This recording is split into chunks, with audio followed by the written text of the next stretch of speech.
तो गाइज मैं हूं आयुष और आप देख रहे हैं रेसल इंडिया। स्वागत है आपका आज की इस वीडियो में जहां पे हम बात करने वाले हैं एक ऐसी न्यूज के बारे में which is the biggest news अगर डब्ल्यूडब्ल्यू की हम बात करें। और ये न्यूज काइंड ऑफ दबके रह गई इस पूरे रेसलमेनिया 39 के वीकेंड में। मंडे नाइट रॉ के साथ मौका नहीं मिला मुझे बात करने का कि WW has been sold, WW बिक चुकी है and it has merged with UFC. इसके बारे में हम बात करेंगे, पूरी डिटेल में जाएंगे। मुझे इस पर अलग से वीडियो बनानी थी क्योंकि इतना कुछ है कवर करने के लिए। मैं आपको 2 मिनट में आके ये नहीं बताने वाला था कि भाई बस यूएफसी से मर्ज हो गई है और अब एक नई कंपनी बन जाएगी, क्योंकि आई नो कि आप लोगों को थोड़ी एक्सप्लेनेशन की जरूरत पड़ेगी। भाई अच्छे से बात करेंगे तो आप लोग अपने ओपिनियंस मुझे दे सकते हैं इस पूरे टॉपिक के बारे में, लेकिन वीडियो को एंड तक जरूर देखें, बहुत सारी इंफॉर्मेशन है। और उससे पहले कि हम जाएं, मैं फटाफट से आप लोगों को थैंक यू बोलना चाहता हूं जिन्होंने कमाल का सपोर्ट दिखाया भाई इस रेसलमेनिया के वीकेंड पे। The most successful WrestleMania of all time, WrestleMania Hollywood. और आप लोगों का कमाल का सपोर्ट रहा है मंडे नाइट रॉ के रिव्यू पे, रेसलमेनिया के रिव्यू पे। अगर वो वीडियोस आपने चेकआउट नहीं करी हैं, I will leave the links in the description. Night 1, night 2 and Monday night raw, उसको आप जाके अभी देख सकते हैं अगर आप चैनल पे नए हैं। Thank you so much for joining. और पूरी मेरी कोशिश रहेगी अब कंसिस्टेंट रह के आप लोगों को कंटेंट देना and bringing back wrestle India like the way we know it, the exclusive content जो सिर्फ हम लोग बना सकते हैं भाई, और कोई यहाँ पे नहीं करता है। तो वो धीरे धीरे मैं वापस लाने की अब कोशिश करूंगा। आई होप आप लोग उसके लिए इंटरेस्टेड हैं, एक्साइटेड हैं। But today's video, today's news is very important, very big कि डब्ल्यूडब्ल्यू बिक चुकी है। तो हम पॉइंट बाय पॉइंट चलेंगे कि क्या हो रहा है, क्यों हो रहा है। विंस मैकमैन के बारे में कल मैंने बहुत बातें करी थी मंडे नाइट रॉ के रिव्यू में कि क्या विंस वापस आ चुके हैं। भाई उसका जवाब है यस यस यस। और क्या उनका रोल रहेगा उसके बारे में हम डिस्कस करेंगे। तो आप वीडियो को एंड तक जरूर देखते रहें भाई, लाइक बटन दबाना बिल्कुल भी ना भूलें। और जैसे कि मैं कह रहा हूं इस पे ओपिनियंस मैं आपके जरूर जानना चाहूंगा। तो स्टार्ट करते हैं बिल्कुल फर्स्ट पॉइंट से कि अरी इमैनुअल का एंडेवर ग्रुप जो है उसने डब्ल्यूडब्ल्यू को खरीद लिया है और यूएफसी जिसको वो ऑलरेडी ओन करते हैं उसके साथ वो डब्ल्यूडब्ल्यू को अब मर्ज करने वाले हैं। यानी कि 100% डब्ल्यूडब्ल्यू जो है वो अभी बिकी नहीं है। ऐसा नहीं है किसी ने आके बस डब्ल्यूडब्ल्यू को खरीद लिया और उसकी वो कंपनी हो गई। ये बिकने की बजाय मर्ज हुई है यूएफसी के साथ। सेम ओनर्स जो कि यूएफसी के हैं, एंडेवर ग्रुप। और अब जो नई कंपनी बनाई जाएगी डब्ल्यूडब्ल्यू और यूएफसी को मिला के, उसकी जो वैल्यू है वो होगी अराउंड $21 बिलियन। तो ये है पहली चीज। आप लोग बोल रहे हैं भाई एंडेवर कौन है। एंडेवर एक होल्डिंग ग्रुप है, हम कह सकते हैं इन्वेस्टमेंट ग्रुप है जो कि इन्वेस्टमेंट्स करता है बड़ी बड़ी कंपनी में। यूएफसी उनकी एक बहुत बड़ी जो है इन्वेस्टमेंट है। और अरी इमैनुअल उसके जो बेसिकली ओनर हम या फिर कह सकते हैं सीईओ हैं, वो यहाँ पे यूएफसी को साथ लेके आ रहे हैं, डब्ल्यूडब्ल्यू के साथ मर्ज कर रहे हैं और एक नई पब्लिक कंपनी बनाई जाएगी। सिंपल टर्म्स में मैं आपको ये बात बताऊं तो भाई क्या होने वाला है, डब्ल्यूडब्ल्यू अभी एक न्यूयॉर्क स्टॉक एक्सचेंज पे एक स्टॉक है जिसमें हम इन्वेस्ट कर सकते हैं। बट अब वो स्टॉक गायब हो जाएगा, लेकिन एक नई कंपनी आएगी, एक नए नाम से आएगी जो मिला के स्टॉक बनेगा यूएफसी और डब्ल्यूडब्ल्यू का। वो लोग ट्रेड कर पाएंगे, it will still be a public company. तो डब्ल्यूडब्ल्यू जो है उसका नाम नहीं चेंज करा जा रहा है, लेकिन जो नई कंपनी बनाई जाएगी स्टॉक एक्सचेंज मार्केट में, उसका जो है हमें एक नया नाम देखने को मिलेगा। तो World Wrestling Entertainment will still stay World Wrestling Entertainment. Dana White जो हैं वो अभी भी प्रेसिडेंट रहेंगे यूएफसी के, और डब्ल्यूडब्ल्यू के प्रेसिडेंट जो हैं वो निक खान रहेंगे इस कंपनी में आने के बाद। तो एंडेवर एक कंपनी है जो ओन करती है यूएफसी को और डब्ल्यूडब्ल्यू दोनों को, और वो सेम अम्ब्रेला के अंडर आ गए हैं। यानी कि ये बहुत बड़ा मर्ज है, हम कह सकते हैं दो कॉम्बैट स्पोर्ट्स या प्रोफेशनल स्पोर्ट्स जो भी आप बोलना चाहें उसका, और बहुत बड़ी वैल्यू यहाँ पे आती है। अब इस पूरी डील को मैंने बोला कि ये मिलके बन जाएगी अराउंड $21 बिलियन की, लेकिन उसमें से डब्ल्यूडब्ल्यू का जो शेयर बनता है वो है अराउंड 9.3 बिलियन। यानी कि यूएफसी को वैल्यू करा गया अराउंड $11 बिलियन पे।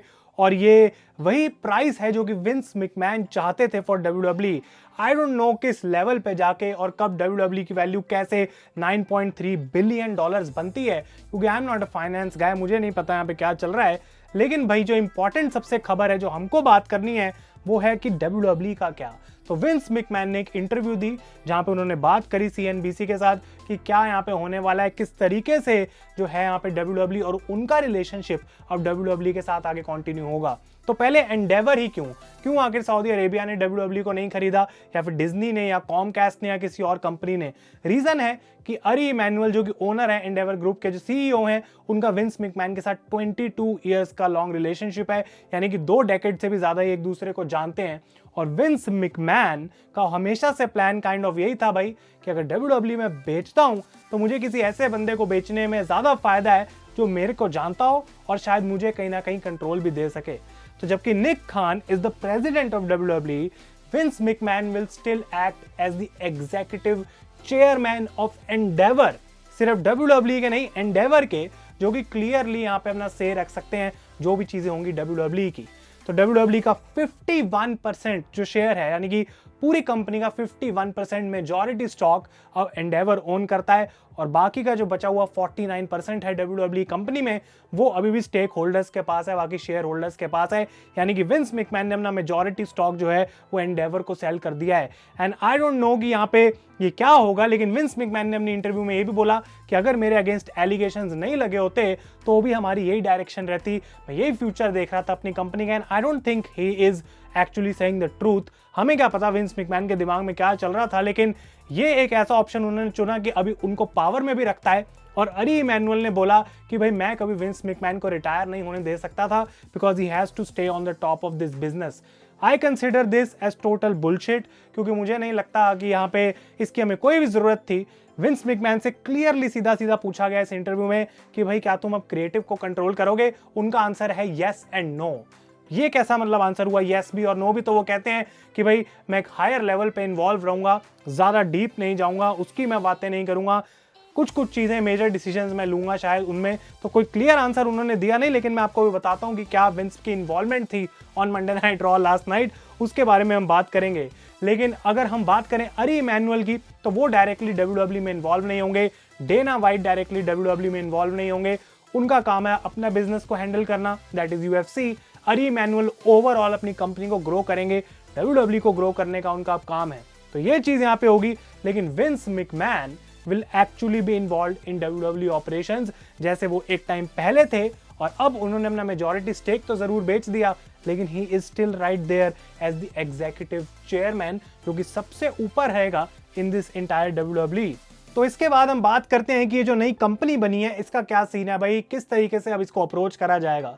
तो अभी ऑफिशियली ये डील कंप्लीट नहीं हुई है, ऑन पेपर साइन नहीं हुई है, सब कुछ अग्रीड है, बट इसको 4 से 6 महीने लग सकते हैं अभी पूरे होने के। जो कंपनी का नया नाम है वो जल्दी रिवील करा जाएगा, और फिर 4 to 6 मंथ्स में पब्लिक हो जाएगी on the New York stock exchange, ऐसा बोला जा रहा है।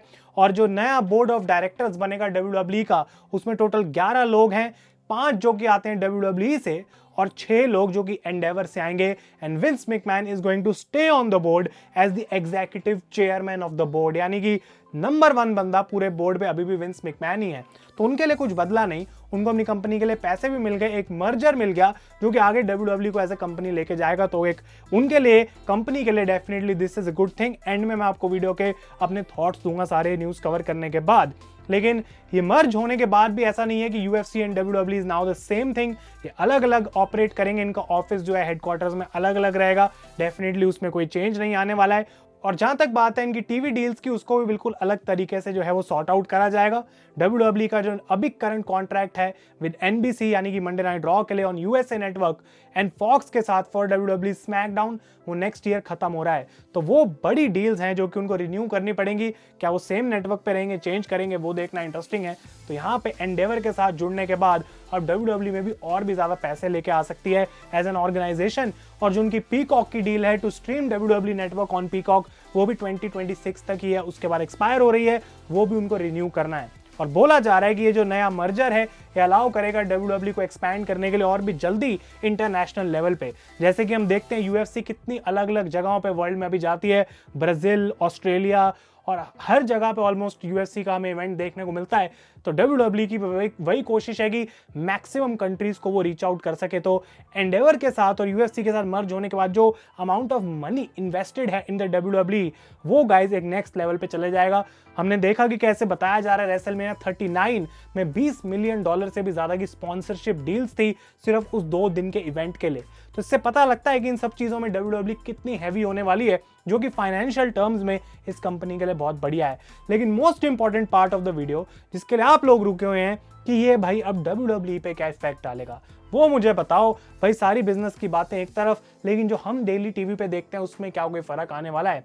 तो विंस मैकमैन ने इंटरनली एक ईमेल करी टू WWE स्टाफ और उसमें लिखा गया कि भाई तुम लोगों के लिए अभी एकदम से कोई चेंज नहीं आने वाला है डे टू डे लेवल पे। क्या ऐसा सच है वो मैं अभी आपको बताता हूं। And Vince McMahon will be heavily, I repeat, heavily involved in the WWE creative from now on. और जो कंट्रोल है बैक स्टेज का, भले ही वो इंटरव्यू में बोल रहे हो yes and no, the answer is yes. अब विंस मैकमैन चाहेंगे तो रोमन जीत सकता है, विंस मैकमैन चाहेंगे तो रोमन हार सकता है। Vince McMahon can do what wins McMahon wants. और ये वही चीज हो गई जो लास्ट जुलाई में जब विंस ने बोला था मैं रिटायर हो रहा हूं, भले ही कंपनी बेचनी पड़े, मैं दूर चले जाऊंगा इससे, पर मैं इस कंपनी के लिए बेस्ट करूंगा। The same guy is now back and he is again on the top of the WWE। और जो उनको करना है he can actually do it. और अब मैं बात करता हूं कि कैसे इसका हमारे पास प्रूफ है कि कल मंडे नाइट रॉ पे Vince McMahon was in the gorilla position और PW इनसाइडर फाइटफुल मिलकर रिपोर्ट करते हैं। दोनों की तरफ से रिपोर्ट्स आ रही हैं कि विंस मैकमैन ने आखिरी 15 से 20 मिनट में भी रॉ में बहुत सारे चेंजेस करे। ओमॉस और इलायस जो है उनका मैच कभी होना नहीं था, वो लास्ट मिनट था। ओमॉस के पास अपना गेयर भी नहीं था to come for his entrance.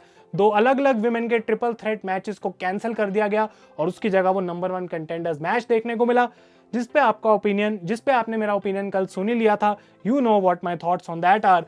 और बहुत सारे अलग अलग चेंजेस। तो जो रिपोर्ट्स हैं वो ये भी बताती हैं कि पीछे माहौल बहुत बेकार था WWE की back stage Monday night raw में। लोगों को लग रहा था कि ट्रिपल एच की जो रिजीम है वो खत्म होने वाली है and Vince McMahon will do what wins McMahon wants because he is in charge. Full control में थे वो मंडे नाइट रॉ के। और कल मैंने आपको रॉ में रिपोर्ट्स आने से पहले बोला था अपने रिव्यू में, I think wins McMahon is back. और इसका प्रूफ इन द पुडिंग हमको मिल गया है। ना ही सिर्फ वो क्रिएटिव कंट्रोल लेंगे but he still the executive chairman of the board. और अब इस वीडियो के फाइनल पार्ट में मैं आऊंगा, एक्चुअल अपना ओपिनियन आप लोगों को दूंगा 2 मिनट कि क्या मेरे इस पे थॉट्स हैं, what I think is going to be the future.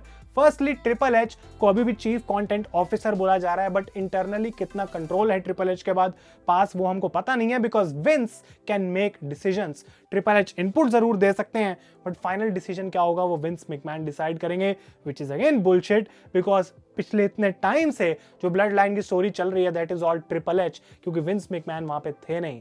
Roman को रेसलमेनिया में जितवाने का डिसीजन, क्या आपको लगता है कि विंस मैकमैन को उसका कोई सही नहीं था? अगर ऐसा लगता है तो आई थिंक आप लोग ढंग से सोच नहीं रहे हैं, because definitely Vince McMahon wants Roman Reigns to stay on the top, to Roman Reigns to still be the undisputed universal champion. ये सीधी सी बात है। तो मुझे ऐसा लगता है कि यहाँ पे WWE के लिए अगर हम फाइनेंशियल टर्म्स में देखें, फ्यूचर देखें और कंपनी को ग्रोथ के हिसाब से अगर कंसिडर करें, this is amazing. May be आगे UFC के साथ कोलैबोरेशंस होंगी, बहुत सारी चीजें हमें देखने को मिलेंगी जो रिवेन्यू बढ़ाएगा। WWE एज ए कंपनी ज्यादा देर तक एग्जिस्ट कर सकती है। लॉन्ग टर्म में अगर हम देखें तो ये कंपनी को सस्टेन करने के लिए मे बी बेस्ट आइडिया है। लेकिन क्यों विंस ने सऊदी को ये कंपनी नहीं बेची या किसी और को? Because they did not want to work with Vince McMahon. बाकी लोग चाहते थे कि हम पूरी WWE के तुम्हें पैसे देंगे, तुम बाहर हो जाओ, हम अपने हिसाब से कंपनी चलाएंगे। That's why Vince McMahon went with Endeavour, जो उनको पैसे देने के लिए भी तैयार है और विंस मैकमैन को कंट्रोल देने के लिए भी तैयार है। That's what Vince wanted and he is now back. अब चाहे वो जो मर्जी बोलते रहे कि भाई अगर ये ना होता तो भी मैं ऐसा ही करता, यही बेस्ट था, obviously is going to say that for the media। लेकिन मेरे हिसाब से if he is back as the creative, हमको अगले 1 से 2 महीने में प्रूफ मिल जाएगा कि WWE का ग्राफ ऊपर जा रहा है या वापस नीचे चला गया है। और जो हम लास्ट 3-4 साल में देखते आ रहे हैं कि भाई क्यों ये सुपरस्टार यहाँ पे आ रहा है, हर शो में हम लॉजिक के जो है वो लूप होल्स निकालते हैं। अगर वैसा फिर से हो गया, we will know that Vince is back, because पिछले कुछ टाइम से जब विंस नहीं थे, ट्रिपल एच की परफॉर्मेंस हमने देखी है and it has been superb. तो आई होप कि WWE को थोड़ी भाई यहाँ पे जो है वो इजाज़त दी जाए कि ट्रिपल एच को कंटिन्यू करना दिया जाए, लेकिन आई डोंट थिंक ऐसा होने वाला है। विंस मैकमैन की हमने इतनी स्टोरीज सुन ली हैं भाई आज तक कि मुझे इस बात पे यकीन बिल्कुल भी नहीं है कि he will allow this to happen. कुछ ऐसी चीज़ें जो वो नहीं करना चाहते हैं, अगर विंस ने ना बोल दिया तो मतलब वो ना है। और मंडे नाइट रॉ पे इस चीज़ का इफेक्ट देखने को मिला। That is why many people are saying it was the worst Raw after WrestleMania. एक ऐसी रेसलमेनिया के बाद जिसको कई लोग the greatest WrestleMania of all time भी बोल रहे हैं। तो 24 घंटे में इतना बड़ा शिफ्ट आ गया, आखिर ये कैसे हो गया? Because the creative had changed and it's not Paul Levesque, it's Vincent Kennedy McMahon. तो आप लोग अपने ओपिनियंस बताएं मुझे नीचे कमेंट्स में। UFC एंड WWE मर्ज हो चुके हैं, पूरी WWE नहीं बिकी है, सिर्फ 51% एंडेवर ने खरीद लिया है मेजॉरिटी स्टॉक। और अब एक नई कंपनी बनेगी जिसका नाम टू बी अनाउंस्ड है। WWE का नाम चेंज नहीं होगा और ये जो नई कंपनी की वैल्यू ओवरऑल बताई जा रही है, यानी कि एंडेवर के सारे एसेट्स प्लस UFC और WWE को मिला के जो कंपनी बन रही है, is going to be $21 billion. तो जिसमें से 9 बिलियन अराउंड WWE है, 11 बिलियन UFC है, ऐसा बोला जा रहा है according to the reports. Let's see guys कि व्हाट द फ्यूचर होल्ड्स। अभी जब टीवी डील्स के बारे में न्यूज आएगी, वो एक बहुत बड़ी रिवेन्यू स्ट्रीम है WWE की, जैसा कि हम जानते हैं। तो जैसे जैसे वो न्यूज आएगी उसके बारे में हम बात करेंगे। But this was the entire update on WWE being sold. अगर आपको वीडियो पसंद आई इसे लाइक करें। तब तक के लिए thank you so much for watching. मैं हूं आयुष और आप देख रहे हैं रेसल इंडिया।